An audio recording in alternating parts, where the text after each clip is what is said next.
ሰላም ጤና ይስጥልን ውድ የጋት ሚዲያ ቤተሰቦች እንደያላችሁበት ሀገር የሰዓት አቆጣጠር እንደምን አላችሁ እንደምን ቆያችሁኝ? ኢትዮጵያ ውስጥ ናችሁ ዝግጅት ለምትከታተሉ ውድ ቤተሰቦቼ እንደምን ዋላችሁ ማለት ፈልጋለሁ። ሰኔ 18 2018 በኢትዮጵያ ዘመን አቆጣጠር ጁን 25 2026 በጎርጎሳውያን የዘመን ስሌት እንደ ቅደም ተከተል የጋት የውሎ አጫጭር 3 መረጃዎችን ወደ እናንተ አደርሳለሁ።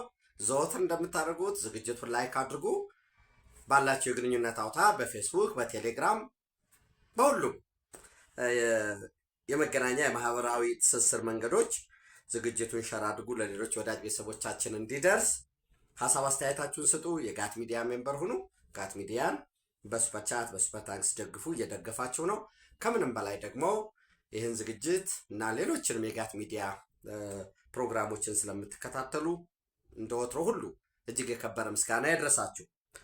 የመጀመሪያው እንግዲህ ህገወጡ ህወሓት የተለያዩ የህግ ባለሙያዎች፣ የዘርፉ ልሂቃን ከዛም ባለፈ ደግሞ ዓለም አቀፍ የሰብአዊ መብት ተከራካሪዎች ለምሳሌ ሂውማን ራይትስ ዎች ጨምሮ ፍጹም የሰብአዊ መብትን የሚገድብ አፋኝ ነው፣ ጨቋኝ ነው። የዲሞክራሲያዊ መብትን፣ የሲቪክ ተቋማትን እንቅስቃሴ፣ ጋዜጠኞችን ነፃ ሀሳብ የመስጠት የሚዲያ ፕላትፎርሞችን በሙሉ የሚያፍን ነው። አምባገነንነትን፣ ጭቆናን የሚያዋልድ ነው።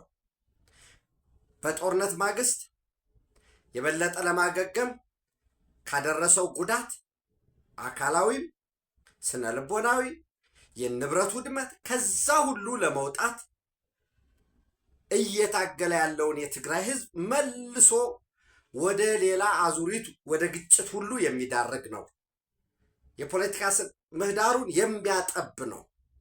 በፍጹም ሊጸድቅ አይገባም ያሉትን በኢትዮጵያ መንግስት ደረጃ ለዚያ ህግ እውቅና የሚሰጠውም አይደለም በመንግስት ደረጃ እንደምታውቁት። ምክንያቱም በጉልበት በማናለብኝነት ለፌዴራል መንግስት ተጠሪ የሆነውን በዓለም አቀፍ ጋራንቲሮች ለምሳሌ ዋስትና እኮ የሰጡት ለፕሪቶሪያ ስምምነት አሜሪካ፣ ደቡብ አፍሪካ፣ ኬንያ፣ የአፍሪካ ህብረት፣ እነዚህ በተቋምና በሀገር ደረጃ እውቅና የተሰጠው። ሌላው በሙሉ ደግሞ ከአመት ዓመት ያለውን አፈጻጸም እዚህ ላይ ውስንነት አለበት፣ እነዚህ መልካም ጎኖች ናቸው፣ የበለጠ ውይይቱ ንግግሩ ይቀጥል እየተባለ ያለውን የፕሪቶሪያ ስምምነትን በማፍረስ በማናለብኝነት ደግሞ የዛንን ቡድኑን እና የቡድኑን ተላላኪ ጥገኛውን ሰብስቦ መንግስት መሰረትኩ ያለበት ነው። የፕሪቶሪያ ስምምነት አንዱ አንኳር ነጥብ ህግን መመለስ፣ ህገ መንግስታዊ አሰራር ማረጋገጥ ነው። በዛ መሰረት ከህገ መንግስቱ ውጭ የጨረባ ምርጫ የሆነ ዝም ብሎ በቃ ማለት ምርጫ ቦርድ ራሱ ክልሉ አስፈጸምን አሉ፣ ምርጫ ቦርድ አደራጀን አሉ፣ በዛ አስፈጸምን የሚል ሌላ የራሳቸውን ሰዎች ተላላኪ አንድ ሁለት ፓርቲዎች መዘገቡ የምታስታውሱት ነው። ያንን ያደረገ ምርጫ አንድ ቀን ካለፈ ከህዝብ ይሁንታ ውጭ ልንመራ አንችልም እያለ በግብዝነት ይከራከር የነበረ ቡድን መልሶ ዛሬ የትግራይ ህዝብን እንደ መገልገያ እንደ ሰብጀክት እንደ ስሌቭ ቆጥሮ ህልቆ መሳፍርት የሌለው ተነግሮ የማያልቅ በደል ያደረሰበትን የትግራይ ህዝብ ለዳግም ጭቆና፣ ለዳግም ወታደራዊ ምልመላ ከኔ የተለየ ሀሳብ አራምደዋል፣ ተቃውመዋል። ኢብን ግለሰቦችን ሳይቀር ፈትለወርቅን መናገር አሁን አይቻልም በትግራይ ውስጥ ማለት ነው። ደብረጽዮንን መናገር አይቻልም። ወታደራዊ አመራሮችን መናገር አይቻልም። እኔ አትመልምሉኝ፣ እኔ መዋጋት አልፈልግም፣ እኔ በኢትዮጵያ ማዕቀፍ ውስጥ ነው ያለሁት፣ የኢትዮጵያ ህገ መንግስት ነው የሚገዛን፣ ውግንናችን ለኢትዮጵያ ነው ማለት አይቻልም። አሁን ለምን የሻዕቢያ ሰራዊት በዚህ ትግራይ ውስጥ ምን ይሰራል ወዘተረፈ የሚሉ ጥያቄዎችን ማንሳትም መወያየትም አይቻልም። እና አንዳንዶቹ ድራኮኒያን ሎው በሚል የጠሩት አስቀድሜ እንዳልኳችሁም የዓለም አቀፍ ተቋማት ሳይቀር እየተከራከሩ ያሉበትን ጸድቋል። መጽደቅ ብቻም አይደለም። እኔ በጣም ያዘንኩት በነገራችን ላይ በትናንትናው ዕለት የነገርኳችሁ መረጃ አለ። ስቲል በከፍተኛ ደረጃ ህወሓት ውስጥ ክፍፍል አለ። የዚህ አንዱ ክፍፍልም በምን አግባብ እናስኬደው። ለምሳሌ አንዳንዶቹ ነው ዓለም አቀፉ ግዘት እየደረሰብን ነው፣ ወደ ውጊያ ብንገባ በፍቃዳችን ወይንም የፌዴራል መንግስት ህጋዊ አሰራርን የፕሪቶሪያ ስምምነትን ለማስፈጸም በሚል ጥቃት ቢከፍትብን ወታደራዊ እርምጃ ቢወስድ ዓለም አቀፉ ማህበረሰብ ከኛ ጎን እንዳይሆን እንዳይሰለፍ እያደረግነው ነው። ትናንት ጠላታችን ናቸው ብለን የቀሰቀስናቸውን አንጠልጥለን ወዳጆቻችን የሆኑትን ምዕራባውያንን፣ አሜሪካን፣ የአውሮፓ ህብረትን፣ በአውሮፓ ህብረት ውስጥ ደግሞ ያሉ አንዳንድ ሀገራትን እነሱን እየጣልን ነው ብሎ የጠየቋል። ይሄ ጥቂት የትግራይ መሬትን የትግራይ ሀብትን እየበዘበዙ ኬሚካል ሳይቀር እየተጠቀሙ ወርቅ የሚያወጡ በወርቅ ንግድ ላይ የተሰማሩ ህገወጥ የሰዎች ዝውውር ላይ ሙሉ ለሙሉ የተነከሩ የተወሰነ ቤተሰቦቻቸውንም እስከ $50,000 ድረስ እየከፈሉ ፓስፖርት የኤርትራ ፓስፖርት እየተቀበሉ ያሉ የተወሰኑ ወደ ፖርት ሱዳንም የላኩ እንዳሉ ነው መረጃዎች እየወጡ ያሉት መረጃዎች በስም ዝርዝር ደርሰውኛል። ግን ከሌ ለማለት የበለጠ ማረጋገጥ ተገቢ ስለሆነ ነው። ለምሳሌ የጀነራል ምግበይ ልጅ ብትወስዱ አስመራ ነው ያለው። የኤርትራ ፓስፖርት ይዞ የህገወጥ ንግዱን የወርቅ የማዕድኑን እሱ ይቆጣጠራል።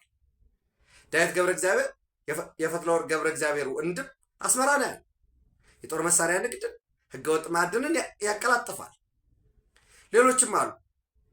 ኢብን ከአሜሪካ ልጆቻቸውን አሁን የአሜሪካን የቪዛ አቀባ ተከትሎ ልጆቻቸው አንድ ነገር ቢሆኑ በሚል እንግዲህ ወደ ሩቅ ምስራቅ ወደ ሲንጋፖር፣ ወደ ማሌዥያ፣ ኢብን ከአሜሪካ ወደ አውስትራሊያ፣ ወደ ቻይና፣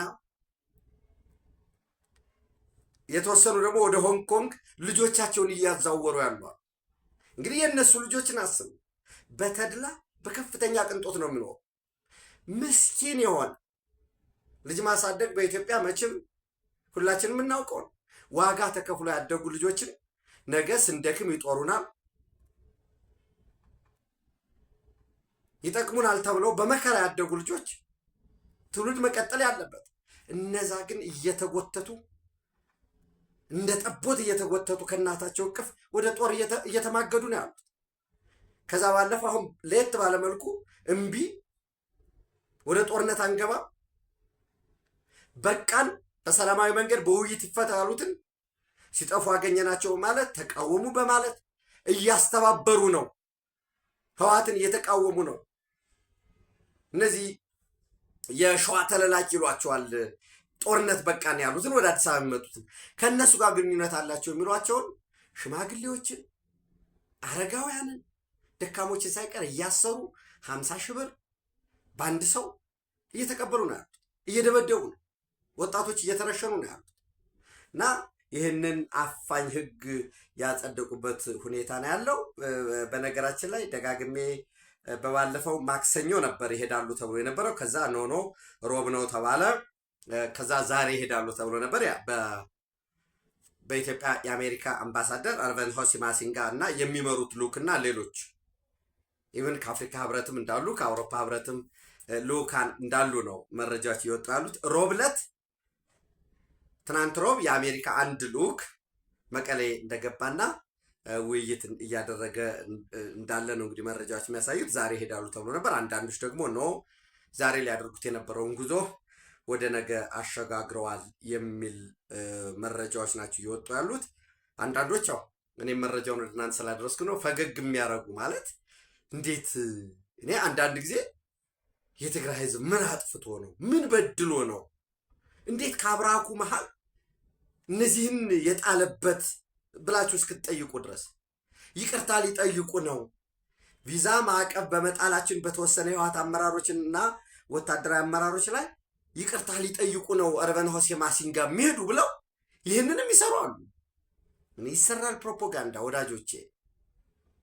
እንዲሁ ግን ፕሮፓጋንዳ ማለት ደረቅ የሆነ ውሸት ማለት አይደለም፣ ወይንም የሌለ ነገር ማቅረብ መቻል ማለት አይደለም።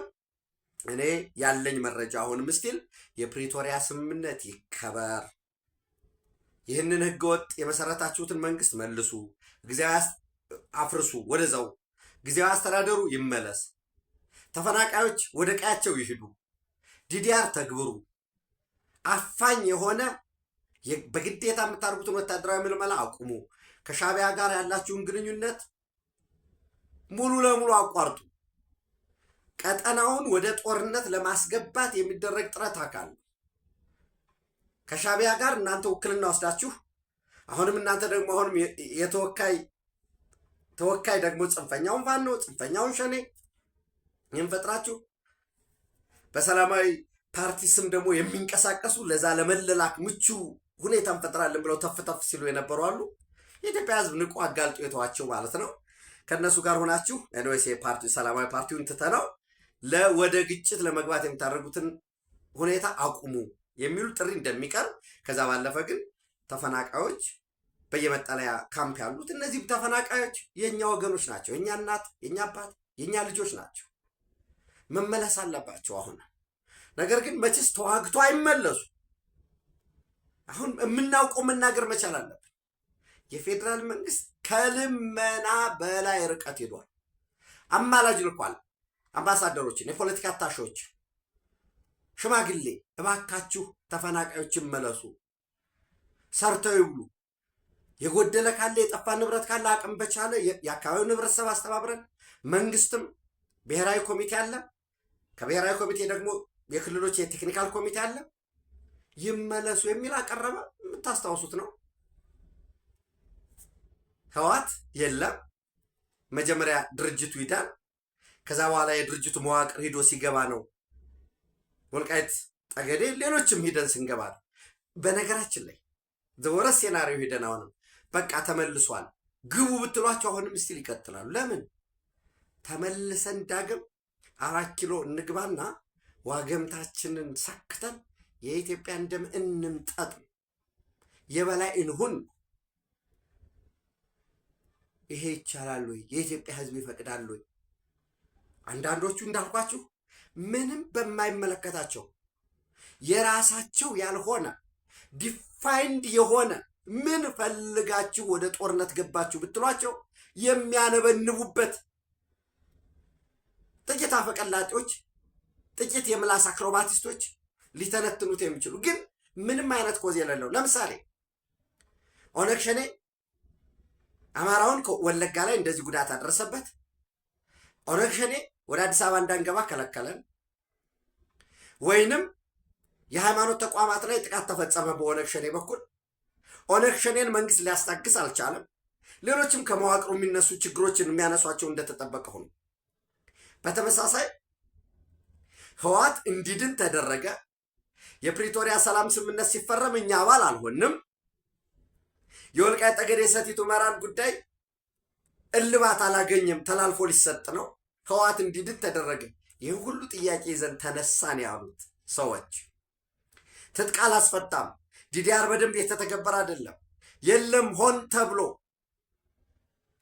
ህወሓትን ለማትረፍ የተደረገ ጥረት ነው ብለው ትናንት የተናገሩ ሰዎች ዛሬ ከህወሓት ጋር አብረን እንሰራለን፣ ጠላታችን ብልጽግና ነው፣ ጠላታችን ጠቅላይ ሚኒስትር አብይ አህመድ ነው፣ እሱን ለመጣል ከቻል ከማንም ጋር እንሰራለን እያሉ ጭምብል ነው። ትናንትም እነዚህ ያቀርቧቸው የነበሩ ጥያቄዎች ውሸት ናቸው በሚል ነበር ትግሉ። እነሱ ደግሞ የማስመሰሉ ሩጫ ነበሩ። አሁን መጨረሻ ላይ ጭምብላቸውን አውልቀው ጽንፈኛው ፋኖ ለሁለት ተከፍሎ እየተዋጋ ነው ያለው እርስ በርስ። አሁን የመንግስት የጸጥታ ኃይል መጥቶ ይመታናል፣ ከጥቅም ውጭ አድርገናል ከሚለው ፍርሃት ባሻገር እርስ በርስ እየተጠራጠሩ በፍርሃት ነው ያሉት። በዚህ መሃል ደግሞ የለም እኛ አምነን ተነግሮን የወጣ ነው ትግል ሌላ ነበር፣ ከመሃል ግን ትግሉ ተሽጧል፣ ህብረተሰባችን እያጎሳቆልን ነው፣ ከልማት ወደኋላ እያስቀረን ነው፣ አነሰም በዛም የዕለት ጉርሱን የዓመት ልብሱን የሚከውንበትን ክረምቱን የእርሻ ወቅትን እያደናቀፍን በዚያ እንቀጥልም ያሉ በተለያየ በኪስ ቦታ ያሉ አደረጃጀቶች የመንግስትን የሰላም ጥሪ እየተቀበሉ ወደ ሰላማዊ ኑሮ እየተመለሱ ነው ያሉት። ለምሳሌ ባሶ ሊበን እዚህ ምስራቅ ጎጃም ዞን በባሶ ሊበን ወረዳ ይንቀሳቀሱ የነበሩ ራሳቸውን አብራጅት ብርጌድ ብሎ የሚጠራ የነበረ ከዚህ በፊት አመራራቸው የቡድን መሳሪያዎችን ሳይቀርሱን ይዞ ገብቶ ነበር። ከዛ በኋላ ቆራጡ ብለው ይጠሩት የነበረው ማለት ነው። ከዛ በኋላ ደግሞ ከሌላ ከዚህ 64ኛ ክፍለ ጦር ከሚሉት የአባይ ሸለቆ ከሚሉት አውጣጥተው እንደገና አቋቋም ነው ብለው ነበር። ይሄን አብራጅት ብርጌድ ዘን የመንግስትን የሰላም ጥሪ ተቀብለው ሁሉም አንድ ሳይቀር ሙሉ ለሙሉ ወደ ሰላማዊ መንገድ ገብተዋል። ደብረ ማርቆስ ገብተዋል። በዚህም ወደ ተሐድሶ ማዕከላት የሚሄዱ አቅም በፈቀደ መልኩ ክልሉ ከተባባሪ ከፌዴራል መንግስት ከሌሎችም አካላት ያለውን ሪሶርስ አድርጎ የሚያቋቁማቸው ይሆናል ማለት ነው። በዚህ አጋጣሚ በነገራችን ላይ የመንግስት ሰራተኛ የነበሩት ወደ ስራቸው እንዲመለሱ የክልሉ ምክር ቤት የወሰነው ውሳኔ በጣም ሊያስመሰግነው የሚገባ ቆራጥ ውሳኔ ነው። ይህን ውሳኔ አሁን አንዳንዶቹ በቀላሉ የተወሰነ ይመስላል። እንደዛ አይደለም። ብዙ ሂደት ታልፎ ብዙ ሂደት አንዳንድ በግለሰብ ደረጃ ተቆርቋሪ በመምሰል ለምን እንደዚህ ጽንፈኞች እንዲያደረጉ በሚል ግጭቱ እንዲቀጥል የሚፈልጋለ በመዋቅር ውስጥም ከመዋቅር ውጭም ያለ አንዳንዱ ደግሞ ጉዳት ያስተናግዳል። የአማራ ክልል አመራር እኮ በነገራችን ላይ ዋጋ እየከፈለ ጭምር ነው እየታገለ በቤተሰቦቹ በራሱ ሰው ለምን እንደዚሁ ነው ብለው ጥያቄ የሚያቀርቧል። ዞሮ ዞሮ ግን የክልሉ መንግስት የወሰነው ውሳኔ የሚያስመሰግነው ነው። ስራ የነበራቸው መምህራን፣ ሕክምና ባለሙያዎች፣ የግብርና ጣቢያ ሰራተኞች እንዳልኳቸው ተወናብደው በዚህ ፊት ለፊት ከጀርባ ያለው ልክ ምንድን ነው የቀበሮ ባህታዊ በግ መሀል ገብቶ ይጸልያል እንደሚባለው የበግ ለምድ የለበሱ ቀበሮች፣ ተኩላዎች ባቀረቡት ጥያቄ ተወናብደው፣ አንዳንዶች ደግሞ በቃ በቀላሉ በሆይ ሆይታም እዚህ አድርገን እንዲፈጥረን ምናምን በቃ ዲዛይን የተደረገ በቃ ጀዋር እንደዚህ አድርጎ ልክ ሌሎቻችሁም ውጡ በሚዲያው በኩል ያለው ከዚህ ከሀገር ውጭ ነው እንደዚህ አነቃንቁ እንደዚህ አድርገን ዘግተን ምን ብለን በቃ በአንድ ጊዜ በነገራችን ላይ ቀልድ መስሏችን ነው። በ24 ሰዓት ምናምን ሲሉ የነበሩት እኮ የተነገራቸው ነው። በቃ በሳምንት ቢበዛ 1 ወር ነው የሚፈጀው እንዲህ እንቆጣጠራለን፣ ከዛ በኋላ 4 ኪሎ እንገባለን። ያንን አምኖ ተሆናብዶ ኤቢሲ ኦፍ ገቨርንመንት ምንድን ነው የሚለውን ሳይረዳ አይቀርም አለ። ኤቢሲ ኦፍ ገቨርንመንት ብቻ ማለት ነው የኢትዮጵያ መዋቅር እንዴት ነው የተዋቀረው የሀገር የሚለውን ያልተገነዘቡ አሉ። ዝሮ የሰላምን አማራጭ እየተከተሉ ነው ያሉት። ለእነዚህ ወንድሞቻችን የሰላምን ጥሪ ተቀብለው ወደ ሰላማዊ መንገድ ለተመለሱት ጀግኖች ማድነቅ ያስፈልጋል። እንዳልኳችሁ ነው። ቤተሰብ ማዘን፣ ቤተሰብ ማልቀስ የለበትም። የሰላም መንገድ ነው መመረጥ ያለበት። ለዛው ምንም አይነት የህዝብ ያልሆነ ጦርነት ተከፍቶ ህዝብ ነው እየተጎሳቆለ ያለው። ሙሉ ትኩረትን ወደ ልማት ወደ ስራ ማድረግ ያስፈልጋል። ሌሎች ጥያቄዎች ካሉ ደግሞ ካሉ አይደለም ብዙ ጥያቄ አለ። ከአንተ ከአንቺ ከእኔ ሁላችን ጥያቄ አለ። የዚህ ሁሉ ጥያቄ ግን መፍትሄው መልስ የሚያገኘው የግድ ስሙኝ ብቻ አዳምጡኝ ብቻ እኔ ብቻ አውቃለሁ ከኔ የተለየው መጥፋት አለበት ከሚል ከህግ አራዊት ከጉልበት ህግ አጠፋለሁ ከሚል አካሄድ ወጥተን መደማመጥ ብቻ ግማሽ መንገድ ድረስ መምጣት። ሌሎችስ ምንድን ነው ሀሳባቸው? የኢትዮጵያ ፖለቲካ ተዋናያን እነማን ናቸው? የሀገር ውስጡ በነገራችን ላይ የፈለገው ሰቨርኒቲ ቢኖረው አንድ ሀገር የፖለቲካ ሉዓላዊነት አንጻራዊ ነው። የሌሎች ሀገራት በእኛ የፖለቲካ እንቅስቃሴ ውስጥ ያላቸው ተጽዕኖ ምንድን ነው? አሉታዊም አዎንታዊም ተጽዕኖ ምን ይመስላል? ከነማን ጋር አብረን ልንሰራ እንችላለን? እንደ ሀገር የተለዩ የማንደራደርባቸው ብሔራዊ ጥቅሞቻችን ምንድን ናቸው? ልንቀይራቸው የሚገባ ምንድን ነው? በጉልበት አሸንፈህ በዚህ በ21ኛው ክፍለ ዘመን ታንክ የነዳ መድፉን ምኑን በኦራል ተጭነህ ከዛ ኢህአዲግ እንዳደረገው ወይ ህወሓት አስኳል ሆኖ ኢህአዲግ በሚል መጠሪያ እንዳደረገው ሰራዊት በትኛለሁ ከዛሬ ጀምሮ እንደዚያ የሚባል ሊሆን አይችልም። ነባራዊ ሁኔታውን መገንዘብ ያስፈልገናል። ህወሓትም እኮ አታዩትም እንዴ? አሸነፍኩኝ ብሎ ሲያስብ እኮ 9 ሰዎችን ሰብስቦ ኡበር ምናምን የሚሰሩ በየቦታ የወዳደቁ ሰዎችን የወዳደቁ ስላቸው ከፖለቲካል አስፔክት ነው። እነዚያን ሰብስቦ መሰረትኩኝ ነው ያለው። የፌዴራሊስት ኃይሎች ነው ሲል ነበር።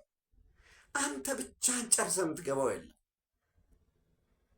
እና መደራደር፣ መነጋገር፣ የምትሰጠውን ማስቀመጥ፣ የምትቀበለውን መለየት፣ ይህን አድርጎ አንድ ሀገር መገንባት ያስፈልጋል። በዚህ ውስጥ በሀገራዊ ምክክር ውስጥ የነቃ ተሳትፎ ያስፈልገናል። በነገራችን ላይ በሀገራዊ ምክክሩ የነቃ ተሳትፎ ያስፈልጋል ሲባል የግድ በምክር ቤቱ መሳተፍ ብቻ ማለት አይደለም። ወይንም ሐምሌ 8 በተጠራው ሀገራዊ የምክክር ኮሚሽን ስብሰባ ላይ መሳተፍ ብቻ አይደለም።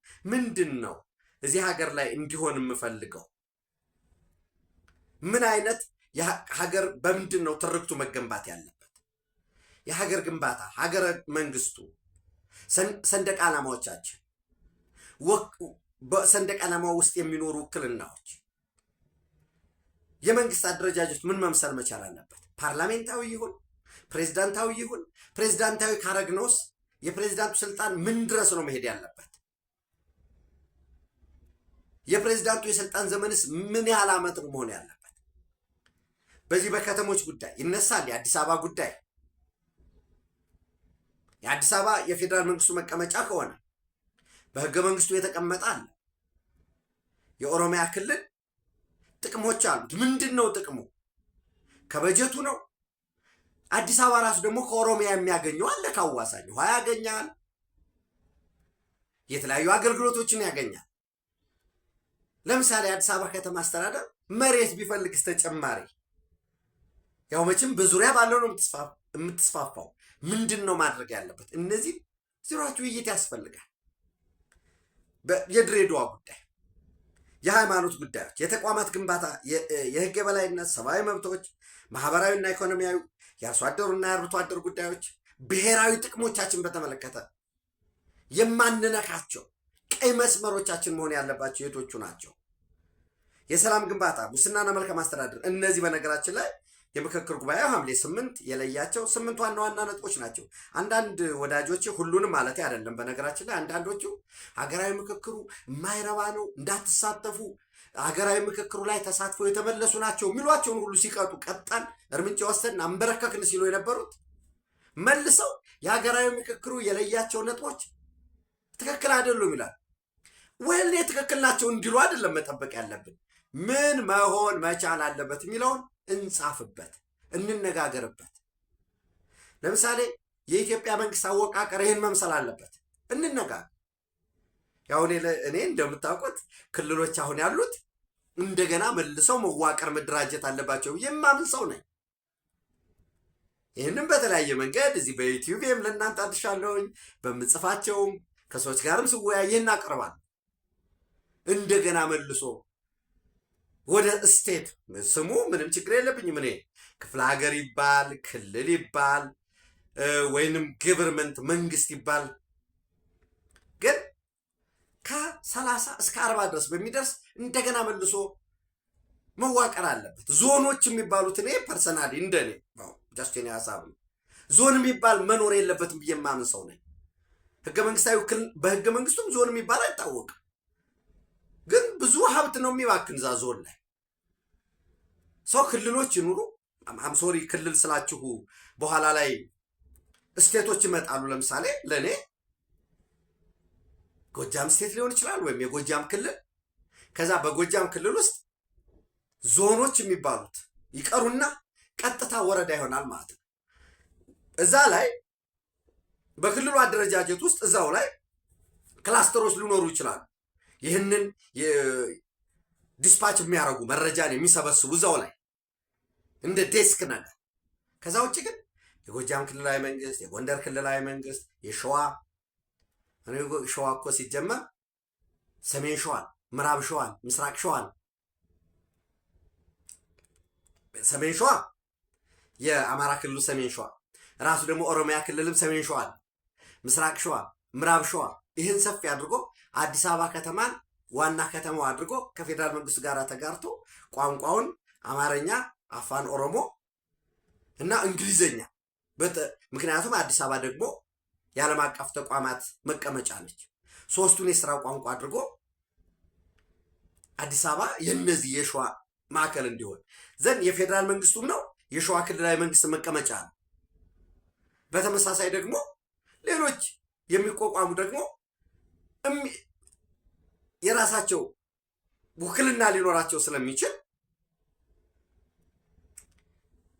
በፌዴራል መንግስቱ ደግሞ የሚኖር ኦቶኖመስ ሊሆን ይገባል ዘንድ ይህንን ሲያደርግ ደግሞ እንዳልኳችሁ ሰሜን ሸዋ ሁለቱ ሰሜን ሸዋዎች የኦሮሚያውና የአማራው ሰሜን ሸዋ፣ ምዕራብ ሸዋ፣ ምስራቅ ሸዋ ይህንን ሲጨምር ደግሞ አዲስ አበባውን ከምናውቀው ቢያንስ በ7 ኪሎ ሜትር ሬዲየስ የሆነ ትልቅ የሆነ ከተማ መፈጠር አለበት የሚል እምነት ይሄ እኔ እምነት ነው። ዲቴል እዚህ ውስጥ አውራ እንድትሉኝ እኔ ላወራ እችላለሁኝ። ዛሬ ሳይሆን ያልኩት ይሄን ሐሳቤ 7-8 ዓመት ይሆነዋል። ይህን ስናደርግ ወልቃይት የማን ነው ከሚለው እንወጣለን። ወልቃይት የበጌምድር ነው። በጌምድር እንበለው ወይንስ ጎንደር እንበለው? ከዛ አሃ የበጌምድር ነው አልክ እኮ ምዕራብ ትግራይ ነው የትግራይ ነው፣ ምንም ችግር የለም። ጎንደር የሚባል ወይ በጌምድር ሲሆን ለትግሬው የሚከፋው አይደለም፣ ቅማንቱን የሚከፋው አይደለም፣ በዛ የሚኖረውን ሌሎችንም የሚከፋ አይደለም፣ አቃፊ ነው። ጎጃም ስንል በዛ ያለውን ዳሞቴውን የአዊው የአገውን ኦሮሞ አለ እኮ። ከቡሬ ተነስታችሁ እኮ ከዚህ ከዳሞት ከምዕራብ ጎጃም ተነስታችሁ ወደ ነቀምት ስትሄዱ እስከ ኦሮሞች አሉ፣ ሌሎችም አሉ ማንነቶች። የሆነን ነገር በቃ ማንነትን እያከረር ነው ስንመጣ ሌሎች ጉዳዮች ይመጣ። ያንን አቃፊ በሚሆንበት መልኩ እሱን ማደራጀት ያስፈልጋል እና ትኩረታችን ከዚህ ጠመንጃ እያወዛወዙ የትም ለማይደርስ ወንድም ወንድሙን ከመግደል ልማትን ወደኋላ ከመጎተት ዜጎችን ከማጎሳቆል መራቅ መውጣት ያስፈልጋል። ትልቅ አገር ነን። በዚህ ቀጠና ትልቅ ሆነን ስናበቃ ግን የትንሾች መጫወቻ ነው የሆነው። ኢትዮጵያ በኤርትራ የውስጥ ጉዳይ ገባች ቢባል ያምራል ወጉ። ኦኬ ትልቅ አገር እኮ ነው ይሄ ግዙፍ ሀገር፣ በቃ ሌላ ኢንተረስት አለው ማለት ነው። የኛ ግን እየሆነ ያለው ከግብፅ የተቀበለውን ሰብ ኮንትራት ይዞ በውስጥ ጉዳያችን እየገባ ሰብ ኮንትራቶች እየቀጠረ ከራሳችን መካከል ባንዳ እየቀጠረ ኢትዮጵያን እያጎሳቆለን ያለው። ከዚህ መውጣት መቻል አለብን። ለወሬውም አሳፋሪ ነው። ግዙፍ የሆነ ሀገር ግዙፍ የሆነ ህዝብ ይዞ ከቀይ ባህር ርቀት በ37 ኪሎ ሜትር እና በ60 ኪሎ ሜትር በጣም የሚጠጋ 34 ኪሎ ሜትር የሚሆን ከቀይ ባህር ርቀት ያለዋል። በዛ ልክ ዝም ብሎ ተሰምሮ ኢትዮጵያ እንድትታፈን የተደረገበት ይህንን መቃወም መቻል አለብን። መታገል መቻል አለብን። ከጦርነት በመለስ ያሉ አማራጮችን ልክ አንዱ ኤርትራ ለተንጠለጠለበት እንደ ቅርንጫ ሳውዲ አረቢያ ለምሳሌ ኢንተረስት ካለው እናንተ ለጆርዳን ያደረጋችሁበትን መንገድ እስኪያስቡ ለእኛ የሚሰራበት አለ እኮ። መሬት ቀይራችሁ ነው ላንድ ሎክድ የሆነችዋን ጆርዳን አካባ የሚባለውን ወደብ እንድትመሰረት ከቀይ ባህር ጋር እንድትዋሰን ያደርጋቸዋል። እሱን እኛ መተግበር እንፈልጋለን። ያ በመሆኑ ጆርዳን ላንድ ሎክድ ባለመሆኑ ዛሬ የሳውዲ አረቢያ ፓርትነር ነው፣ አጋር ነው። እኛም ኤርትራ የሆነ ኢትዮጵያ የጦር ጀት በገዛች ቁጥር የሚሊተሪ ኢንዱስትሪ ባቋቋመች ቁጥር ወይንም የወታደሬን መጠን ከዚህ አሁን ካለው ቁጥሩን በዚህ አሳድጋለሁ በተባለ ቁጥር አዳዲስ ሚሊተሪ ኢንፍራስትራክቸር በተቋቋመ ቁጥር ልትሰጋ አይገባም። በዓለም አቀፍ ሕግ ፊት የሴኩሪቲ ዋስትና የምንሰጥበት ውሎች የሚጸኑበት ከኢትዮጵያ ወደ ኤርትራ ከኤርትራ ወደ ኢትዮጵያ የመሰረተ ልማት አውታሮች የሚዘረጉበት እንጂ የጥፋት ኃይሎች መተላለፊያ መሆን የለበትም። ይህን መስበክ መቻል አለብን። ከዚህ በፊት ደጋግሜ ነግሬያቸዋለሁ። ኢራቅ ትልቅ ሀገር ነው። ላንድ ሎክድ እንዳይሆን 58 ኪሎ ሜትር ከፐርሺያን ገልፍ 58 ኪሎ ሜትር ጠረፍ እንዲያገኝ ተደርጎ ዛሬ ላንድ ሎክድ አይደለም። የኢራቅ ህዝብ ግን 48 ሚሊዮን ገደማ። ቦስኒያና ሄርዘጎቪና 20 ኪሎ ሜትር ነው በአድሪያቲክ ሲ በኩል ያለው። የቦስኒያ ህዝብ 3.1 ሚሊዮን ገደማ ነው። የእኛን አስቡ። ዛሬ ይህንን መረጃን ሳጠናቅር የኢትዮጵያ ህዝብ 138 ሚሊዮን 900 ሺህ ነው። 138.9 ሚሊዮን። ጆርዳን አስቀድሜ እንዳልኳችሁ አቃባ የሚባል ወደብ አላቸው። 26 ኪሎ ሜትር የቀይ ባህር ጠረፍ ሳውዲ አረቢያ ነው የሰጣቸው በመሬት ተለዋውጦ። ዲሞክራቲክ ሪፐብሊክ ኦፍ ኮንጎ በማዕድን የበለጸገ ትልቅ ሀገር ነው። ስፋቱም በጣም ትልቅ ሀገር ነው። 37 እስከ 40 ኪሎ ሜትር የሚደርስ በአትላንቲክ ኦሽን በኩል ያውም ቅኝ ገዢዎች አስበው በቃ እንደዚህ አድርገው አስቡ። 37 የሆነች ቦታ እንደዚህ ስትሄዱ 32 31 እየሆነች ሾጠጥ አድርገው አትላንቲክ ኦሽን ያስገቡት። የዲሞክራቲክ ሪፐብሊክ ኦፍ ኮንጎ ህዝብ 116 ሚሊዮን 116.3 ነው። ሞናኮ ዛሬ የሞናኮን ቼክ ብታደርጉት 38 ሺህ ህዝብ ነው ያለው። ወደ 4.1 ኪሎ ሜትር ሲያክሰስ እንዲያገኝ ነው የተደረገው። የኢትዮጵያ ህዝብ እንዳልኳችሁ 38.9 ሚሊዮን ህዝብ ይዘን በጣም አነስተኛ ባለው ተዘግቶብን መቀጠል የለብንም። በምን መንገድ ይሁን ይህንን እንነጋገር። ከጦርነት መልስ አማራጮች አሉ። እኛ የተለየ አይደለም። ይህንን ዘግቶ በተለላችነት ኢትዮጵያን ለማጎሳቆል ፍላጎት ላለው ሁሉ ይህንን አስኬዳለሁ የሚለው ትክክል አይደለም። ከዚህ ከተፈጥሮ ሀብታችን አንጻር የገጸ ምድር ሀብቶች አሉ። ሊታረስ የሚችል መሬት አለን። ሲነሪው ተፈጥሮ ሀብታችን፣ ታሪካዊ ቅርሶች አሉን። የተፈጥሮ ቅርሶች አሉን። ሰው ሰራሽ ቅርሶች አሉን። መልክዓ ምድሩ የሚመች ነው። በ6 በ7 ሰዓት በረራ እጅግ ከፍተኛ የሆነ ፔትሮ ዶላር ጎረቤቶቻችን አላቸው። ቀይ ባህርን ተሻግረን ብንሄድ እዚህ ኢንቨስት ሊያደርጉ ይችላሉ። አስተማማኝ የኢንቨስትመንት ፖሊሲያችንን መልሰን ብንከልሰው ብናየው እስከ 45,000 ሜጋዋት እስከ 45,000 ሜጋዋት ኃይል ማመንጨት እንችላለን ከታዳሽ። እነዚህን ሁሉ ይዘን ያለንን ኮምፓራቲቭ አድቫንቴጅም አብሶሉት አድቫንቴጅም ባለን እየፈተሽ የስራ ዕድል መፍጠር መቻል አለብን። ይህም 138 ሚሊዮን ከዛሬ 24 ዓመት በኋላ 250 ሚሊዮን የሚሞላ ህዝብ ልማት ካላመጣን፣ ፈጣን እድገት ካላስመዘገብ በየአመቱ በትንሹ ለአንድ ጅቡቲ ህዝብ የስራ ዕድል መፍጠር መቻል አለብን። በትንሹ ነው 1 ሚሊዮን የስራ ዕድል መፍጠር መቻል አለብን በቋሚ። ያን ያህል ደግሞ ጊዜያዊ የስራ ዕድል መፍጠር መቻል አለብን። በየአመቱ የሚመረተው ግራጁዌት የሚያደርገው ወደ ስራ የሚገባው እጅግ ከፍተኛ ነው። የስራ ዕድል ፈጠራ አእምሯችን ላይ ከተሞች ላይ ብቻ መንጠልጠል የለበትም። ገጠሮች ላይም ከፍተኛ የስራ አጥነት ቁጥር አለ። እሱን ስንችል በዛው በገጠሩ ሰርቪሱን በማስፋፋት የገጠር ከተሞችን በመመስረት ያ የገጠር ከተሞች ደግሞ አገልግሎት የሚሰጡበት ሰብሰብ ሲሉ ሱቆች ይኖራሉ፣ አገልግሎት ጥገና ማዕከላት፣ የኮቴጅ የገጠር ኢንዱስትሪዎች እዛው ላይ ሽመናውን፣ ጨርቃጨርቁን፣ የቆዳ ስራውን፣ የእንጨት ስራ በዛው እሴት የሚጨምር ሰብሰብ ሲሉ አርሶ አደሮቻችን ከብት ሲኖራቸው እነዛ ከብቶችን የሚያደልቡበት የገበያ ትስስር እሱ መፍጠር መቻል አለብን።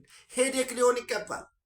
ይሄ ሀሳብ አለን እያል ሀገራችንን የምናሳድግበትን ስራ መስራት አለብን። አሊያ ይሄ ቀጠና እንደምታውቁት የቀይ ባህር ቀጠና እጅግ ወሳኝ የሆነው ማሪታይም ሩት ነው። ፍላጎት ያላቸው ኃይሎች አሉ።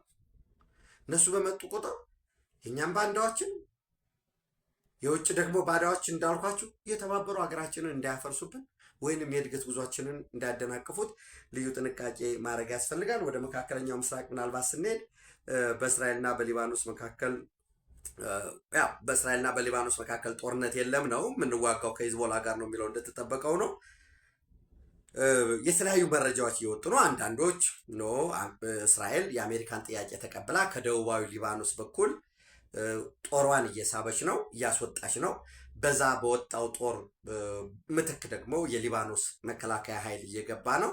ነገር ግን የሊባኖስ መከላከያ ኃይል ጠንካራ አይደለም። ሄዝቦላ ነው ጠንካራ ያለው። ሮኬት አለው፣ ሚሳኤል አለው፣ ድሮኖች አሉት፣ ተነሎች ይቆፍራል። ማለት በዚህ በእኛ ዘመን ሊባኖስ የኢራን መደራደሪያ ነች፣ ባርጌኒንግ ቺፕ ነች። እና ያንን መረጃዎች ይወጡ ነው። ሌሎች ደግሞ የለም እስራኤል በፍጹም አሜሪካ ብትጠይቃትም ከዚህ ከደቡባዊ ሊባኖስ ለቃ አትወጣም ብለዋል የሚል የእስራኤል ካትስን የመከላከያ ሚኒስትሩን እያቀረቡ መረጃ የሚያጋሩ አሉ። ዝሮ ዝሮ ግን ሊባኖስ እና እስራኤል ወደ ድርድር መሄዳቸው አይቀርም። ሌላው የቱርክ ጉዳይ ነው። ቱርክ ከዚህ ከቀይ ባህር ጋር በጣም ሰፋ ያለ ፍላጎት ስላለው ነው የማነሳው። የአሜሪካ ምክትል ፕሬዚደንት ጄዲ ቫንስ ለቱርክ F-35 የውጊያ ጀት ለመሸጥ እያሰብን ነው፣ የአሜሪካን ሕግ እንደገና እንዲፈተሽ እንዲታይ ምን አማራጭ አለ የሚለውን ፕሬዚደንት ዶናልድ ትራምፕ አዝዘዋል። ለመከላከያ ሚኒስትሩ ፔቴክሴት ጨምሮ በሚል አስቀምጠዋል። ኦፍኮርስ S-400 የሚባል የሚሳኤል መከላከያ ስርዓት ከሩሲያ ገዝታ ነው የምትጠቀመው ቱርክ። ይህንም ያደረገችበት የሚሳኤል መከላከያ ስርዓት አሜሪካ ልሸጥላት ስላለች ነው የሚል የሚቀርብ አለ። ዘንድ እዚህ ጋር ምን ይመጣል? ራሱ ዶናልድ ትራምፕም ከኢራን ጎን ሆና ቱርክ ልትዋጋን አስባ ነበር። እኔ ለፕሬዚደንቱ ለረጅብ ጣይብ ኤርዶጋን ስለነገርኳቸው ነው ከውጊያው የወጡ የሚለውን እሱን ትይዙና ከእስራኤልና ከቱርክ ካለው ፍጥጫ ጋር F-35 ለቱርክ የመሸጥ ውሳኔ ወደዛ የሚደረስ ከሆነ ምን አይነት ኢምፕሊኬሽን ይኖረዋል የሚለውን በደንብ ማሰብ ይጠበቅብናል። ኢራን ለሁለተኛ ጊዜ በባንክ ስርዓቷ ላይ የዚህ ባንኪንግ ሴክተሩ ላይ የሳይበር ጥቃት እንዳጋጠማት እሱን ጥቃት ተከትሎም ለተወሰኑ ሰዓታት በተለይ በትናንትናው ዕለት የአውቶማቲክ ቴለር ሜሽን ይህ ምንድነው ኤቲኤሞች፣ የኢንተርኔት የክፍያ ስርዓት ወይም ይሄ ኢንተርኔት ባንኪንግ አፕሊኬሽን እና የፖይንት ኦፍ ሴል ፖዝ ማሽኖች ለመስራት መቸገራቸውን እየተገለጸ ነው። ይህንን ሳይበር አታክ ማን ሊፈጽመው ይችላል? አንደኛ ማንኛው ሀገር ሊፈጽመው ይችላል? ሁለተኛው የት ነው ይሄ የሳይበር አታኩ? እዛው ኢራን ውስጥ ነው ወይስ ከኢራን ውጭ ነው የሚለው ሌላ የውዝግብ ሁኔታ ሆኖ ሊቀጥል ይችላል። ኤኒዌይስ ሌሎች ተጨማሪ በመረጃ ላይ የተመሰረቱ በማስረጃ ላይ የተመሰረቱ መረጃዎችን ወደ እናንተ በዕለታዊ በጋት ዕለታዊ እንዲሁ አብረን እንቀጥላለን። አብራችሁኝ ሁኑ። ቴንክ ዩ